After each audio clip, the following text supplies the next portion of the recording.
Panel 6 is taking the question a bit further and is aiming to be prompting. It seeks to take a holistic look at achieving sustainable peace through justice and broader conflict prevention goals and aspirations.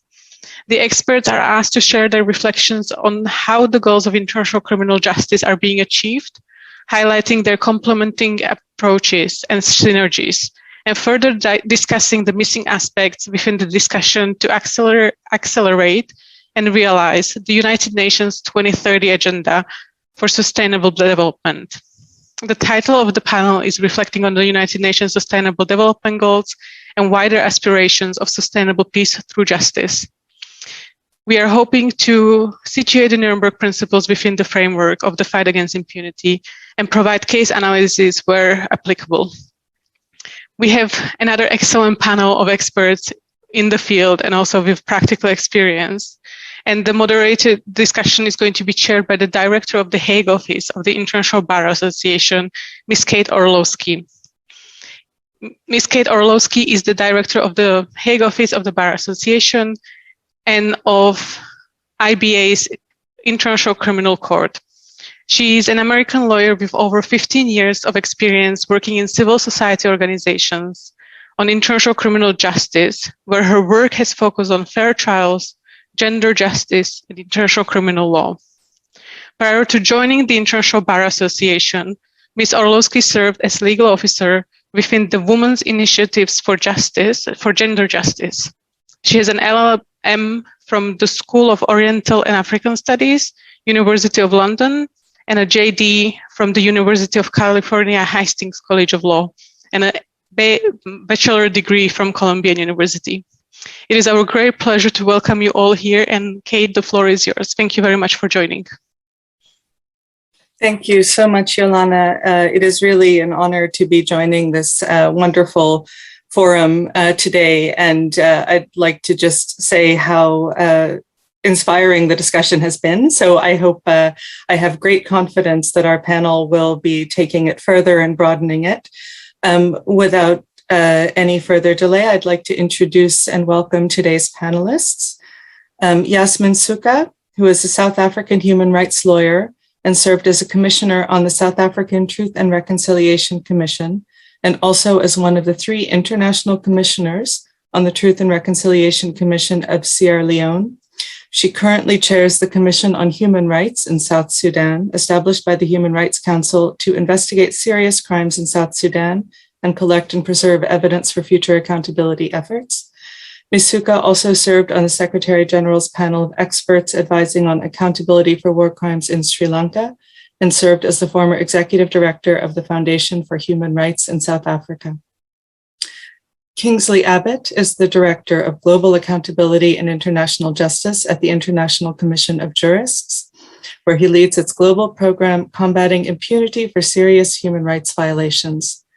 Before joining the ICJ, he worked for the United Nations as Senior Legal Officer at the Extraordinary Chambers in the Courts of Cambodia and Trial Counsel in the Office of the Prosecutor at the Special Tribunal for Lebanon.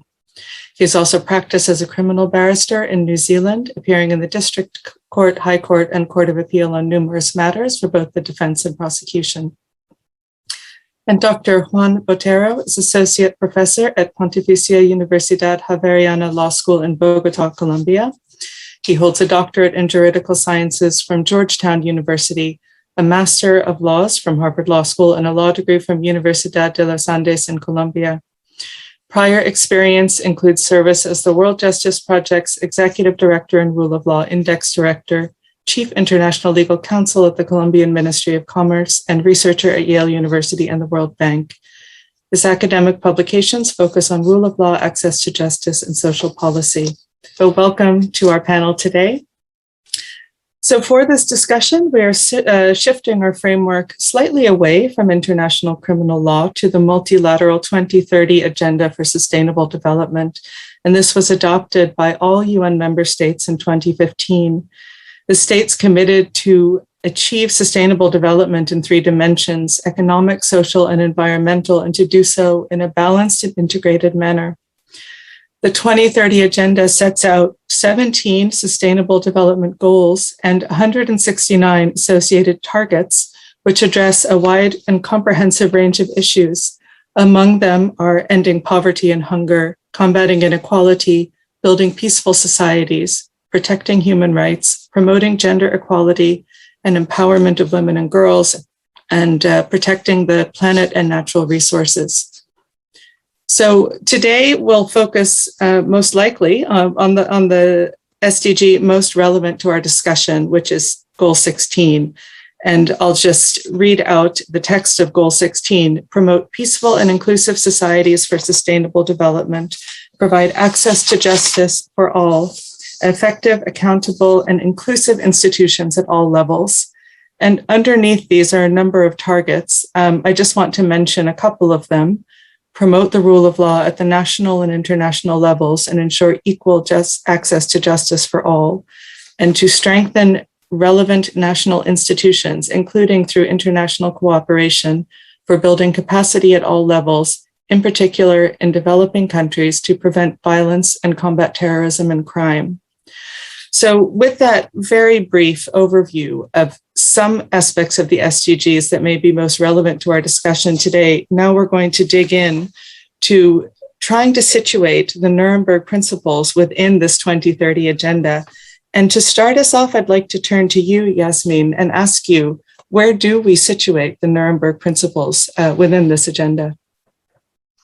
Thank you, Kate, and thank you to the Academy and the organizers for inviting me.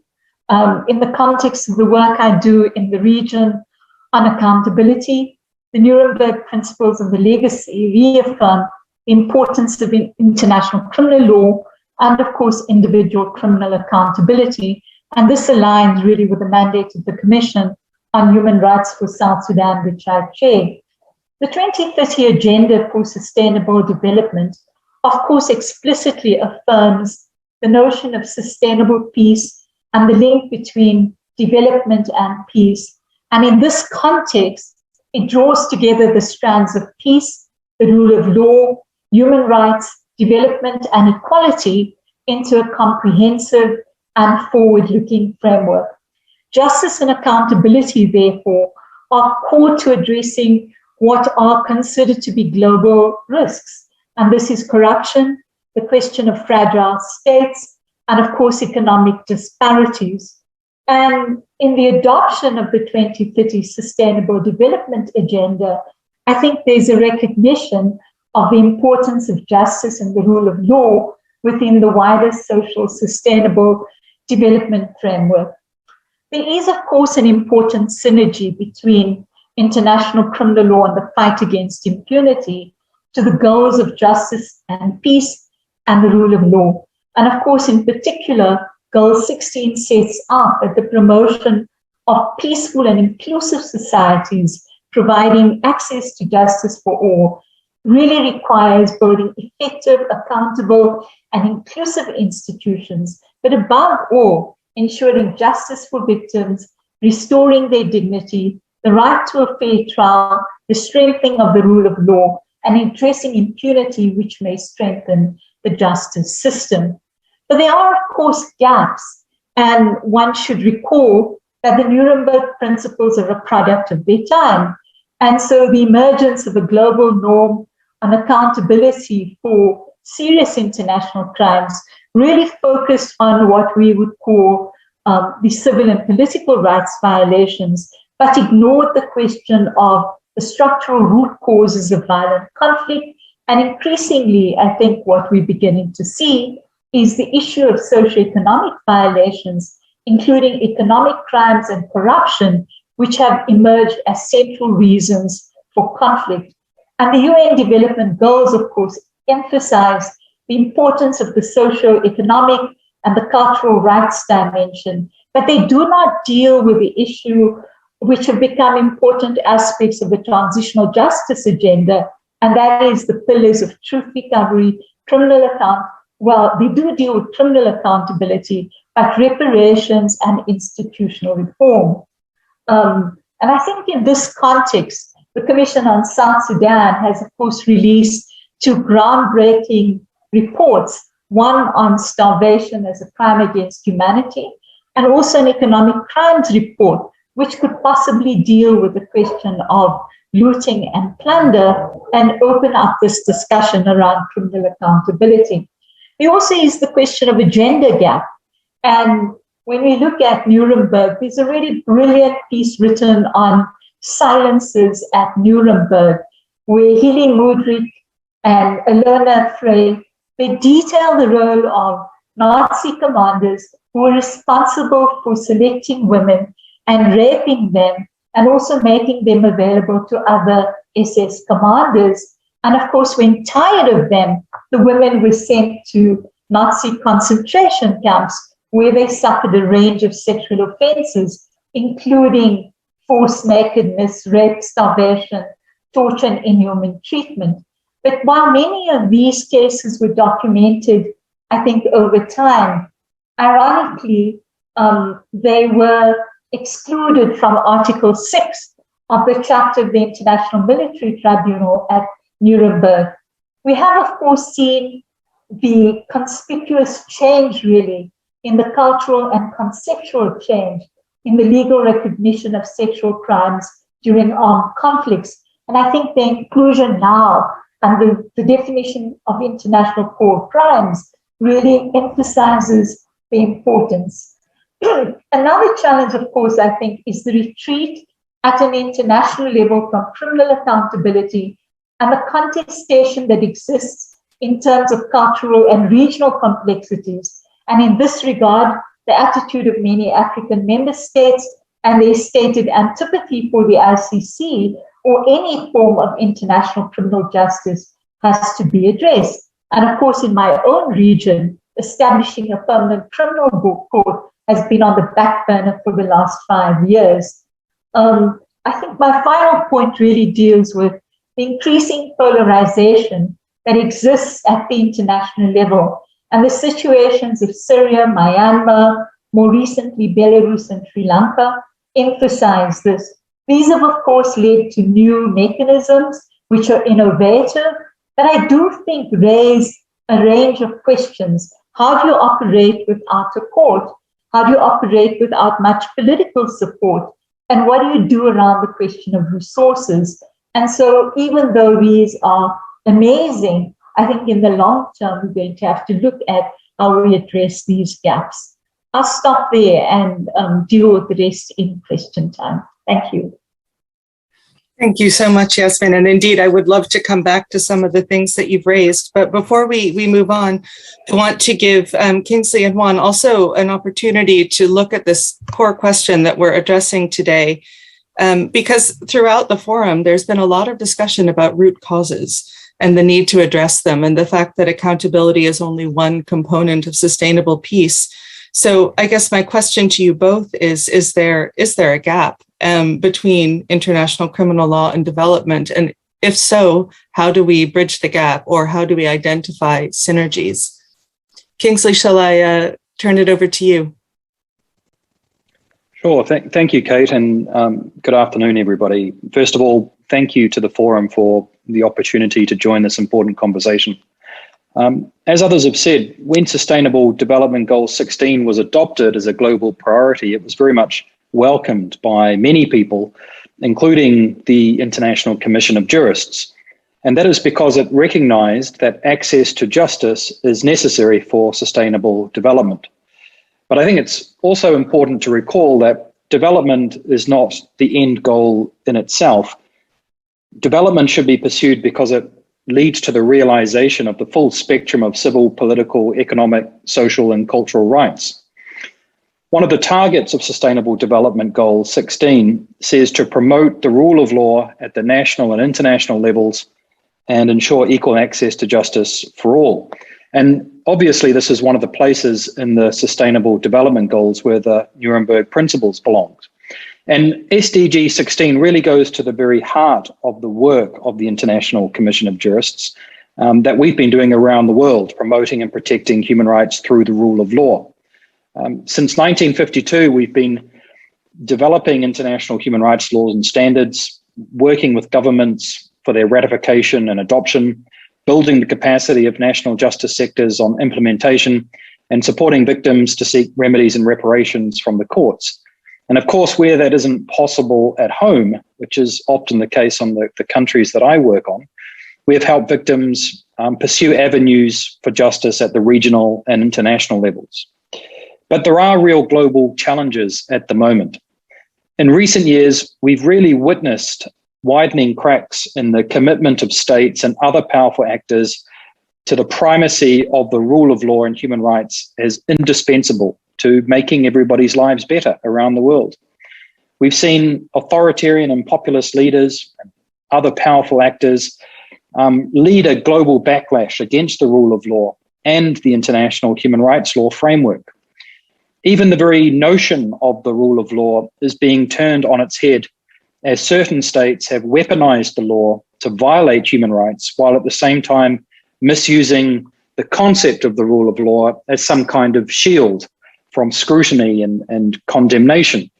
And in a number of countries where I work in Asia, we see laws such as blasphemy or sedition, vaguely worded, being used to arrest and detain dissenting voices. And when people like myself fly into the country, or diplomats to meet with the government and inquire after these arrests and these detentions, we are increasingly being met with the response, well, these are the domestic laws of our country.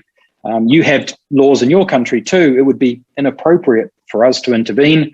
We have an independent justice system. What we're really doing is just simply upholding the rule of law. And at the same time, when it comes to accountability for serious human rights violations, while we all know that great progress has been made in recent decades, huge challenges remain. Serious human rights violations are still being committed around the world with impunity. States are unwilling or unable to conduct investigations and prosecutions. The Rome Statute has not been ratified universally, and where atrocity crimes have been committed in a state which is not a party to the Rome Statute, the United Nations Security Council has repeatedly failed to refer the situation to the International Criminal Court. Now, one of the responses to fill these gaps, which is very much a developing trend, has been the creation of a new generation of accountability mechanisms by UN bodies like the UN General Assembly and increasingly by the Human Rights Council. And these mechanisms have mandates that include collecting and preserving evidence for use in future trials, including the IIM for Myanmar and the IIIM for Syria. And even traditional commissions of inquiry and fact-finding missions are receiving increasingly criminal accountability-focused mandates. However, these institutions are fragile, and they too face great challenges and threats from hostile quarters. Just a few days ago, we saw a resolution at the UN Human Rights Council which was seeking to extend the life of the group of the eminent experts on Yemen be voted down unexpectedly, which is the first time it's happened in the history of the Human Rights Council. So political protection of these new mechanisms is needed. And as these mandates become more complex, and in order to fulfill the expectations of states and donors at one end, and more importantly, victims at the other, these mechanisms require sufficient time, sufficient resources, sufficient staffing to enable them to fulfill their mandate. And these really need to be allocated and identified at the outset. And these mechanisms themselves are not prosecutors or courts. So opportunities for prosecution at the International Criminal Court or in national jurisdictions willing to exercise universal or some other extraterritorial jurisdiction needs to be identified and supported. Now, it is a positive trend that some states are increasingly prepared to use these kinds of jurisdictions and to investigate and prosecute private economic actors' involvements in the commission of crimes abroad. And lastly, the International Criminal Court and accountability mechanisms also remain too remote from victims. And this is something I was reminded of just the other night when I was giving a presentation on international justice with Rohingya translation, and Rohingya in the camps in Bangladesh, in the refugee camps, were listening. And even though now some years have passed since the violence that they suffered, there's still insufficient understanding about all these mechanisms and how they are there really to serve the interests of them as victims. So sufficient resources to bring the work of these mechanisms and the International Criminal Court closer to the ground needs to be acknowledged and allocated by donors in the beginning. So one thing I think, just to end, that the past few decades has taught us about international criminal justice is that it isn't static. And contrary to what many people thought in the 90s, what many people hoped for, it's not a fait accompli. It's not necessarily here to stay just by virtue of the fact it exists. Providing victims with access to justice requires constant vigilance and, as we've seen with these new mechanisms, creativity on behalf of all of us. Thank you. Thank you very much for that. And some of the things that I'm hearing reflected that I hope we can also come back to are the idea of timeframes, of expectations over time, and the question of who do these mechanisms serve? And what are we asking of them, and whose expectations are they meant to fulfill? Juan, I want to turn to you now, and I want to ask you a variation of this same question, situating the Nuremberg Principles within this development agenda. From your perspective, from what you see, and maybe you can speak a bit about the Colombian experience, are there synergies that we can identify? Or on the other hand, is there a gap that we still need to bridge? Well, thank you very much, Kate, for the question. Thank you to the Nuremberg Academy for the opportunity to participate in this important dialogue. And I have enjoyed the discussion yesterday and today greatly. Well, the question that we are asking goes in the direction of asking what does the Nuremberg, what do the Nuremberg Principles that were adopted decades ago mean in the 21st century and in today's context? And so I would like to refer three things, and it seems to me that it is appropriate to do so.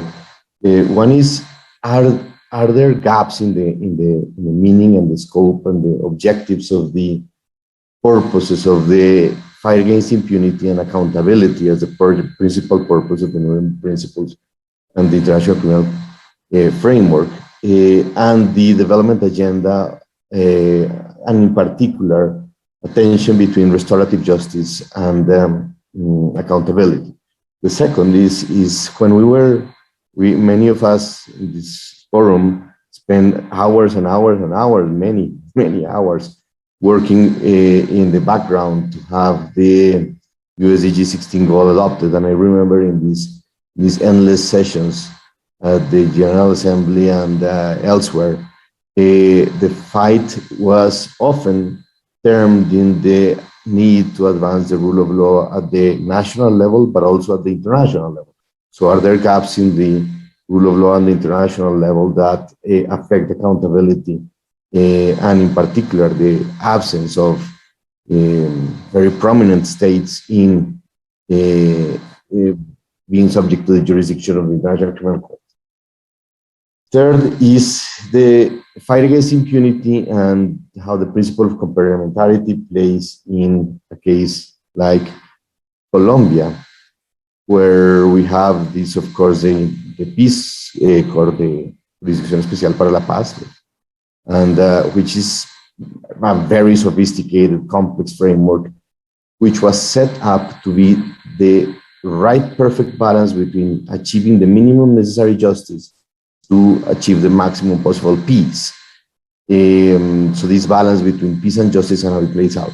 Well, this complex framework of ideas and apparently seemingly contradictory objectives come to test in the real life situation of people. So when you think in the victims in Colombia, and I have met with indigenous communities, I've helped them prepare cases to be presented before the Peace Court. And when you meet with them, the restorative justice framework of truth and reconciliation appears in line with their traditions. But at the end of the day, they also ask who did this and who is going to repair me. Am I getting compensation? And so the principles of accountability that underlie the Nuremberg Principles, the core, remain as valid as ever. And it seems to me that what we are facing is simply a living document. I was mentioning perhaps the other day that this seems to me like the US Constitution, where Jefferson and Washington were slave owners, and still the Constitution stands for freedom and the fight against slavery, years and centuries later. It seems to me that when Nuremberg Principles were adopted, we were not thinking in the same framework of transitional justice and restorative justice and the participation of victims, but the core fight against impunity in terms of accountability remains lively, and it simply seems to me that we are interpreting the Nuremberg Principles in decades later through the requirements of the new time. Yet they remain equally valid, and I will stop at that for the conversation.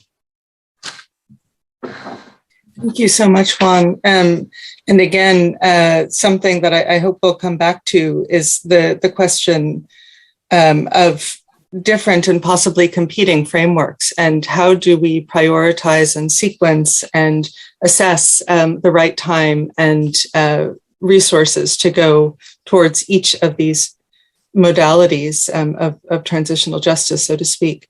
I want to come back to something that you've all mentioned, which is the commitment of states and the role of states.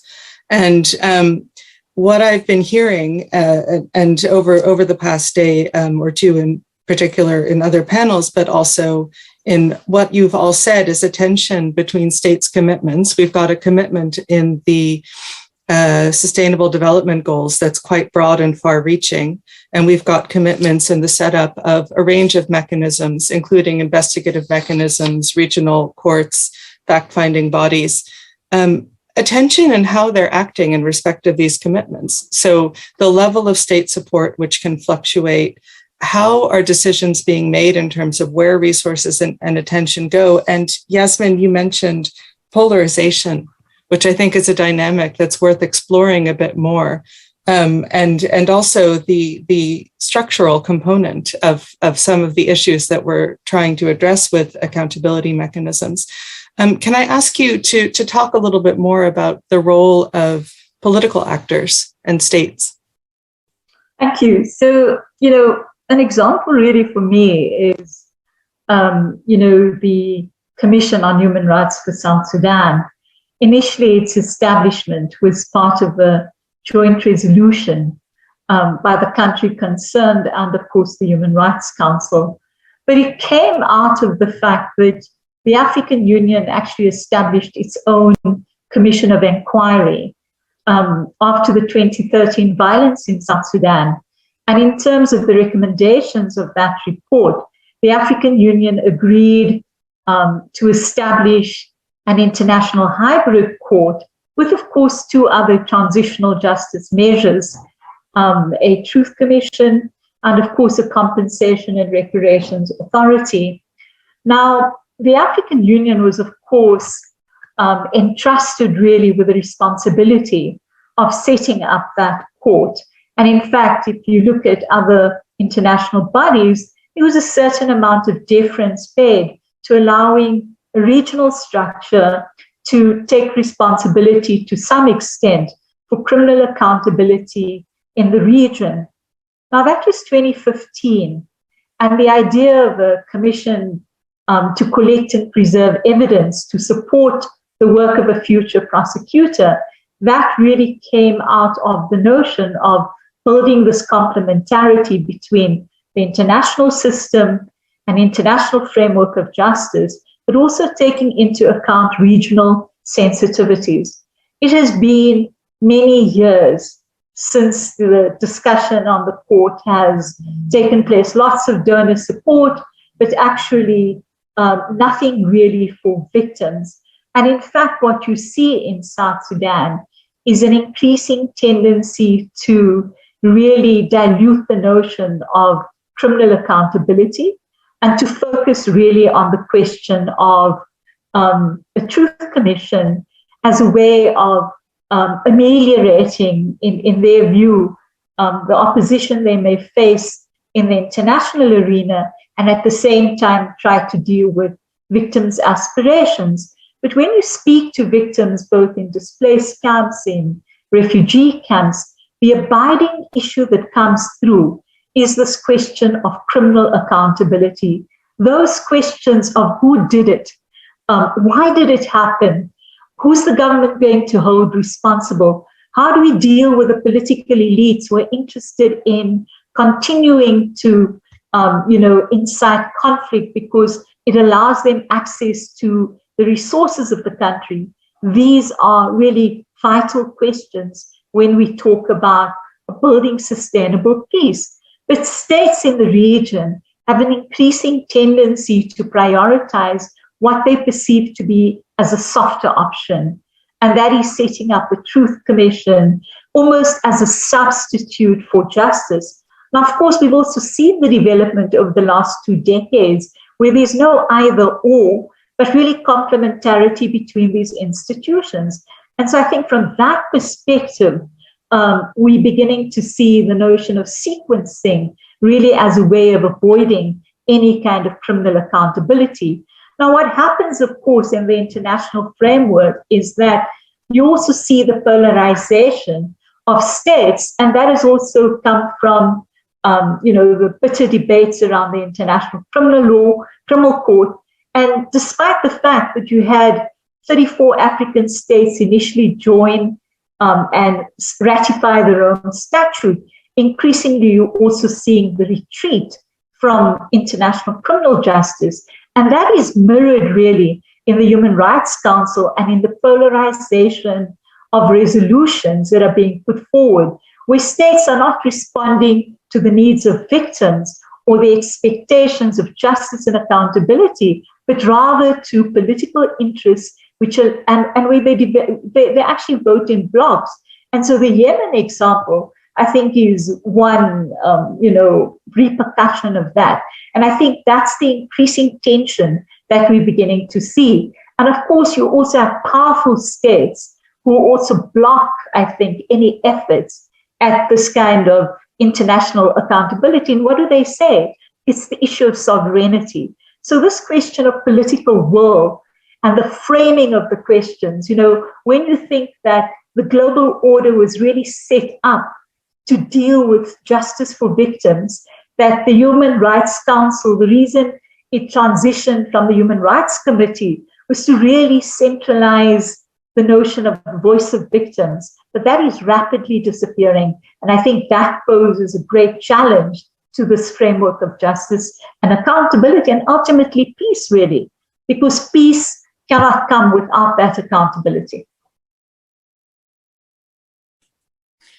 Thank you so much for that. And I just want to follow up with you, Kingsley, along the same lines. You used the word fragility, fragile, to describe, I believe it was the investigative mechanisms, which have a time-limited mandate and resources that are, not indefinite and not as permanent mechanisms. How does that affect their work, and how do we look at these mechanisms? I think there's a lot of hope invested in them. So in terms of how states see them and whether they're used genuinely to try to advance accountability, or could we look at it more cynically and ask, what are these investigative mechanisms actually going to do when we're looking for accountability? Yes, great questions, Kate. And I think the way I'd like to respond is to zoom out a little bit and reflect on 2 things that have really revealed themselves in my work. And recalling that I'm usually based in Asia and spend a lot of time meeting with victims groups, with governments, and talking about these issues. And I think the first thing is that what's required across the board, including in the Human Rights Council, with respect to these mechanisms, is that we need to fundamentally hold the line against these attacks on human rights and the rule of law around the world. And I think, to be very concrete, sometimes that almost requires something of a refresher course on international human rights law and standards and international criminal law for diplomats, for state representatives. And, I'm delighted that, we recently were approached to help provide something like that. Because sometimes, to be really honest, I, as a representative of an international organization working on human rights and the rule of law, go to states and ask them to do certain things in line with their obligations, in line with international human rights law and standards. And, sometimes there is some resistance there. And I often reflect that really I wish that the dynamic was more the other way around, where states would say, these are treaties that we ratified, these are standards that we've adopted, so we're coming to you, asking you to help us implement these things, not the other way around. And, really, there needs to be a recognition that the rule of law and that Sustainable Development Goal 16 is not just a greater number of stricter laws and more prosecutions. That's rule by law, as we know, not the rule of law.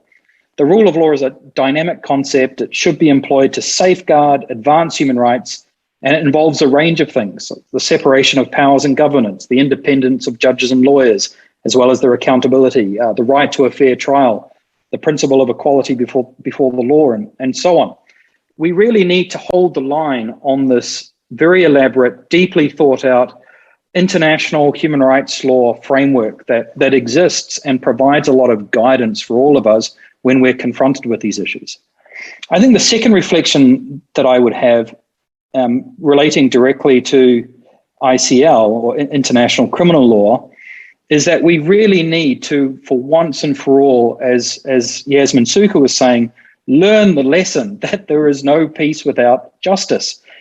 That development, business, investment, other initiatives will usually fail when those seeds are planted in an infertile ground of impunity. And we've seen two incredibly concrete examples just this year. First of all, look at Myanmar. And this is a country I travel to frequently, several times a year, a big team in the country. And it was really an incredible experience, because we were not only working with the upcoming Bar Association, the networks of lawyers, human rights activists and defenders. We were also working with the police, prosecutors. We were working alongside the Attorney General's office, the Supreme Court, working on the rule of law. One of the greatest privileges of my career, one of the greatest honors, is I would travel into the country almost once a year to teach the graduating class of prosecutors on fair trial rights. Experiences that I will never forget. And we became all friends on Facebook, and I can still see what's going on in their lives, which is incredible. But after years of all that investment, but no accountability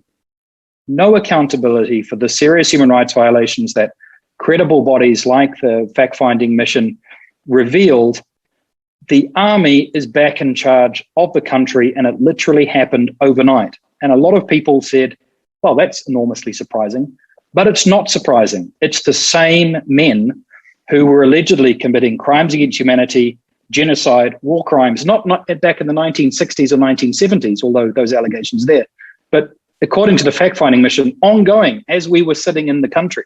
So there's no surprise there. And all of our work on those issues stopped overnight. And I often think about all of those young lawyers and those young judges and the police who really were proud of their work.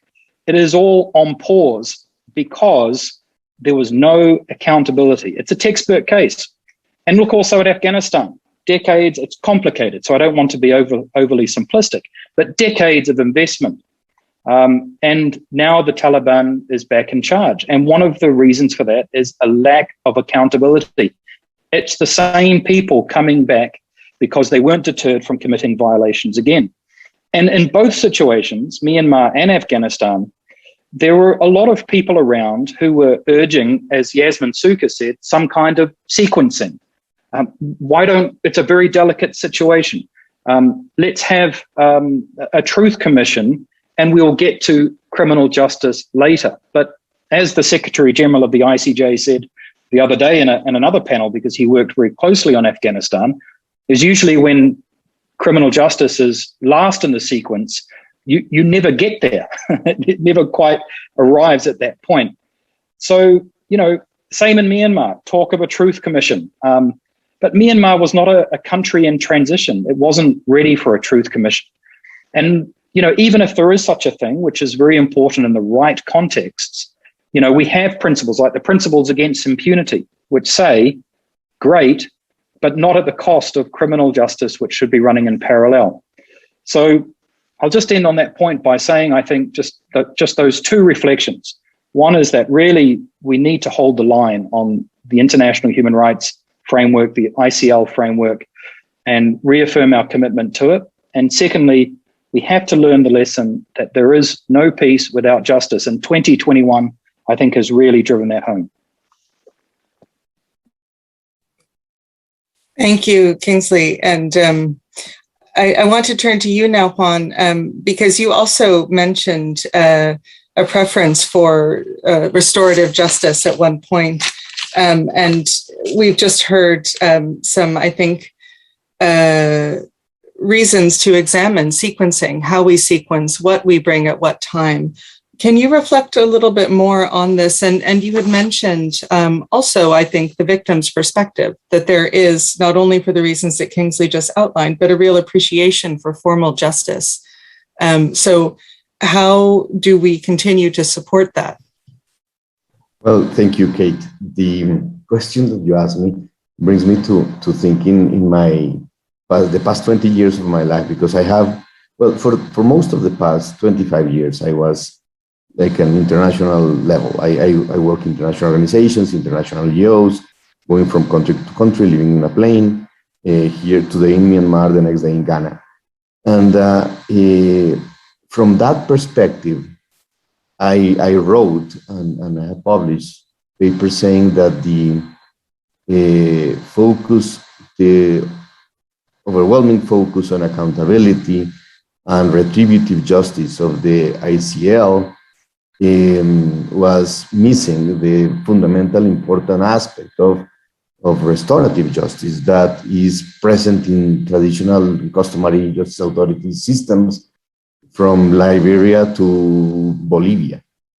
Now, the interesting thing that I am reflecting upon is I went out of this global scenario and I moved to Colombia, and I now live here full time, and I now go from speaking with the indigenous communities to the peasants and the people in the slums in the city, and my perspective on the question has changed, because even though I'm Colombian, I was born here and I raised here, I did not fully understand the nature of the Colombian conflict in the way I do understand it now.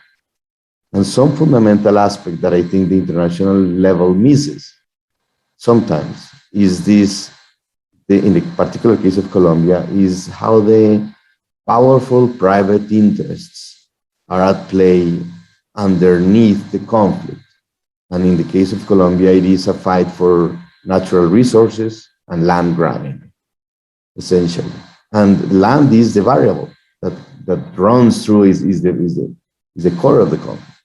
And since that is the variable, the role of ICL, the role of the Nuremberg Principles, the role of accountability, and the Nuremberg Academy that stands for those principles, has come to take a new light in which, without the express threat of ICC intervention, without having this case open, I do not think that some degree of accountability under the Special Peace Court would have been achieved.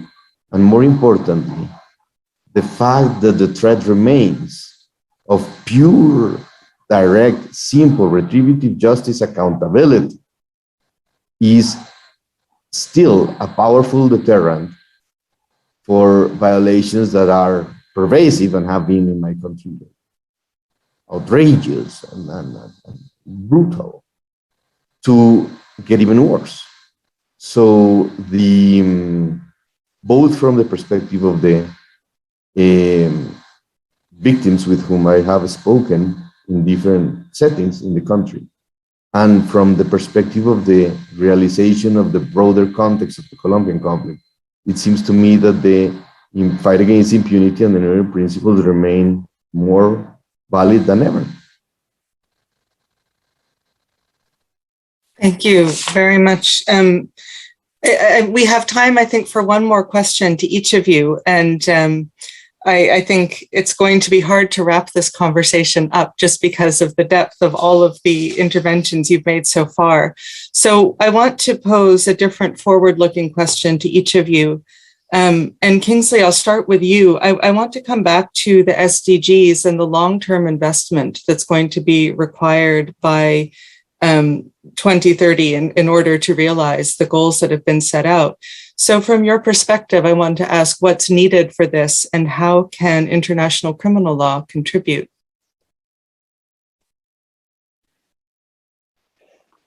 I mean, obviously, international criminal law is about accountability for serious human rights violations, which, sits very squarely within the rule of law and human rights. And what's necessary, I think, just to come back to some of my previous comments, is to take stock of some of the tools that we already have. We have an international human rights legal framework. We have a more mature set of, or a body of law and jurisprudence on international criminal law, international humanitarian law. I think really what we're looking at now is gaps remain, but there is always the possibility for creative solutions to fill those gaps. And the creation of the accountability mechanisms was one of them. I'm constantly amazed at how creative our community is and states are. And an example is again Myanmar, where when the Rohingya were pushed over the border into Bangladesh in the waves of 2016, 2017 violence, and I was asked what are the opportunities for accountability. The landscape looked very bleak. There was no prospect at home in Myanmar. Myanmar wasn't a party to the Rome Statute. There wasn't anything going on, and it was terribly tragic. And then within a matter of months, as it happened, fascinatingly, almost within the same year, the International Criminal Court ruled that it could investigate crimes where one element of the crime or part of the crime took place in Bangladesh, which brought a full investigation into some of the crimes that the Rohingya were victims of. To everybody's astonishment, we filed an amicus curiae supporting that, but to be honest, we weren't sure that it was going to be successful. So suddenly the International Criminal Court came online out of nothing. The UN Human Rights Council, from memory, it was almost within the same month, created the IIMM to investigate and gather evidence of serious human rights violations throughout all of the country on an ongoing basis since 2011. And that has been able to gather evidence of violations, including what happened this year in the coup. Thirdly, the Gambia brought a case at the International Court of Justice saying that Myanmar had violated its obligations under the Genocide Convention. Fourthly, a universal jurisdiction case was brought in Argentina. None of those things seem to be on the radar, and suddenly within about 12 months, due to the creativity of victims groups and civil society and states, there are now 4 avenues online. So I think whilst the challenges remain and will always remain, we need to hold the line on those fundamental principles and constantly be looking for creative solutions to those challenges that present themselves. Thanks for that. Juan, I'm going to come back to you for a final question. And I want to ask you about, again, this prioritization, or it's quite clear that there's a real desire and need for formal criminal accountability. Do we need to make a hierarchy then to address the tension between this and the other mechanisms? And if so, how would we go about that? Well, the Colombian framework is very interesting because it was so thoughtfully created to be the balance between having the Truth Commission, having the Peace Court with two procedures. One is essentially adversarial and based on retributive justice, traditional accountability, and the other one based on restorative justice and principles of truth-telling and reconciliation. And all of this complex framework is being brought together. The question, is it working? Well, despite enormous pressure against it, I think it is working. I mean, it is slow, it is complex. One of the judges in the Peace Court told me, how do you manage a case with 3,000 victims when you have a framework of direct case-by-case study? So it's complex, it's time-consuming, but we have been seeing that indictments are starting to come. We have been seeing that the victims are organizing themselves and presenting the cases, sometimes with the help of universities, like in my case, or NGOs that have stepped in to do this work. So the Colombian example is one in which I think it shows the success of the ICC, the success of the ICL in maintaining, in holding the line of, no matter how much peace you want to achieve, this basic notion of the core element of accountability remains alive. And if not, look at the experiences of Central America, all the experiences in my continent. And I remember meeting the Minister of Justice of Myanmar a few years ago. I don't think they will care very much about the rest of the planet based on these conversations. I mean, they live in like a bubble with avenues of 7 lines and no cars, for instance, in the capital city. But that's not the situation in most other countries in the world who are integrated to the planet. So it seems to me that maintaining a core element of pure raw accountability and the retributive justice cannot be laid down. We cannot say we're going to first achieve peace and then later on see if we can manage some degree of justice. Because the experiences of the world, and particularly in my region, show that is simply not true. I think leave it at that. Thank you. Yasmin, I want to turn to you now for our last question. You've all described today some really challenging scenarios. And in particular, for South Sudan, I think it's been over 5 years since the tribunal was supposed to come into being. And one of the challenges that I'm hearing is that in that time frame, in those time frames, with all of these challenges, we can lose trust in international criminal law, in the Nuremberg Principles, and the international legal order. I want to ask you a difficult question, which is, can we rebuild that trust? How would we do that effectively? And what recommendations do you have for that?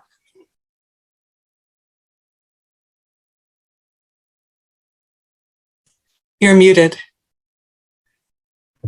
It's a tricky question. And, I think in a continent where we haven't seen really a great appetite for international justice, it's really very difficult because you don't have, the kind of regional bodies that you can turn to in many other parts of the world.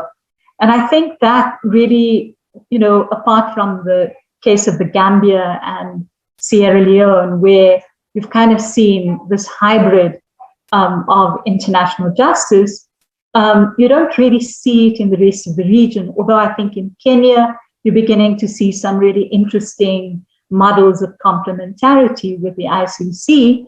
And that's, I think, rebuilding hope in the region. So I do think that and I'm not saying that a restorative justice model is not important, but I think without criminal accountability for those who, to perhaps use the phraseology, who bear the greatest responsibility for what I would call serious crimes, unless you have criminal accountability, there isn't any sense for them, political elites, military commanders, people in government, isn't a sense really that they will ever be affected. And what has changed that, I think, is, this question of access and really the unveiling of the looting of the public purse that is going on. And so the one reaction that the Commission really got from the government was on the question of the economic crimes report. And they actually went so far as to go to the council to argue that this is not the mandate of a commission like ours, not making the link really between structural violations and the ability of the government to deliver on, its socioeconomic rights obligations.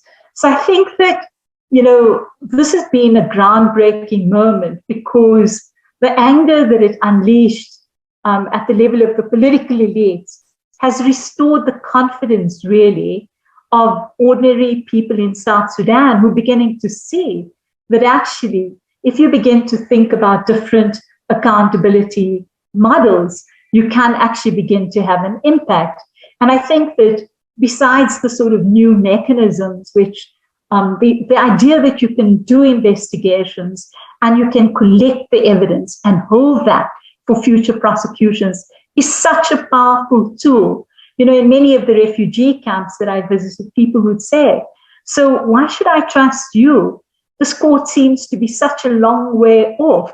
And then you explain that, and the analogy I used the other night in our conversation was of being a parking lot, but just the idea that you're collecting evidence and that evidence is being preserved and maintained in a way which will allow it to be used in the future is a huge confidence, initiative for ordinary citizens.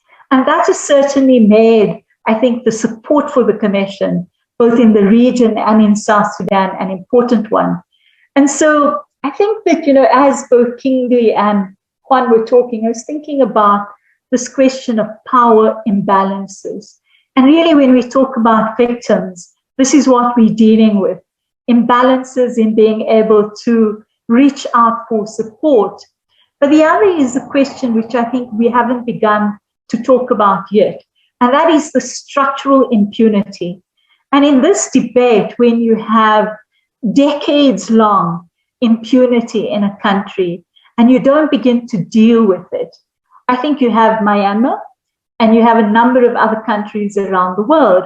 And what that foments almost is a sense that we are immune because nobody is going to be able to do anything to us. Now, of course, when you contrast that with the fact that under a development agenda, you also have this contradiction of countries wanting to have relationships with states, but you rarely ever see the development aid being conditioned against the commitment to human rights agenda or human rights standards or dealing with impunity. And unless we begin, we're going to see that shift in the discourse.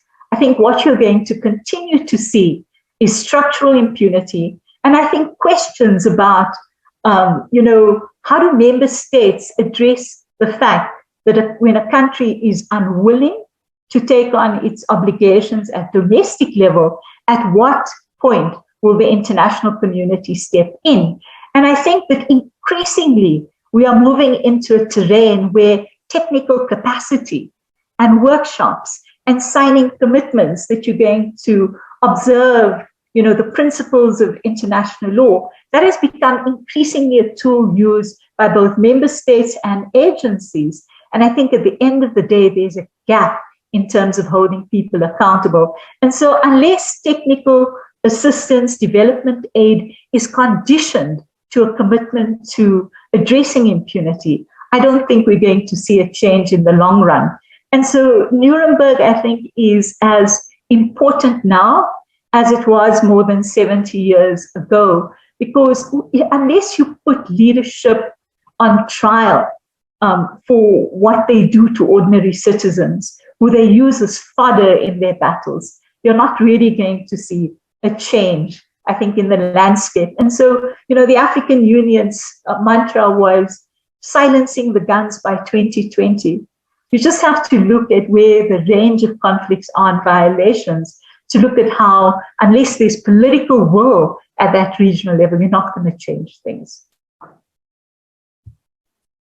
I want to thank all of you for being so incisive and concrete. And I think we've got a lot to think about now. So thank you so much for sharing all of your thoughts with us today. And I'll turn it back to you, Yolanda. Thank you very much. Thank you very much for this really complex and inspiring panel discussion. And thank you, Kate, for really picking up the subjects in terms of gaps and addressing them. And yes, thank you all the experts for finding the time. I know for some of you it was very late, and we appreciate the commitment and really the support. But I think we all benefited from various case examples and really the practical implications of these discussions. And big thank you from our side. And I know that we are slightly late, which 1 minute in an online world doesn't mean much. But I would like to invite everyone for a brief coffee break, and then we resume for our last session, which starts at 3:45 Nuremberg time. Thank you once more, and look forward to seeing you in 15 minutes.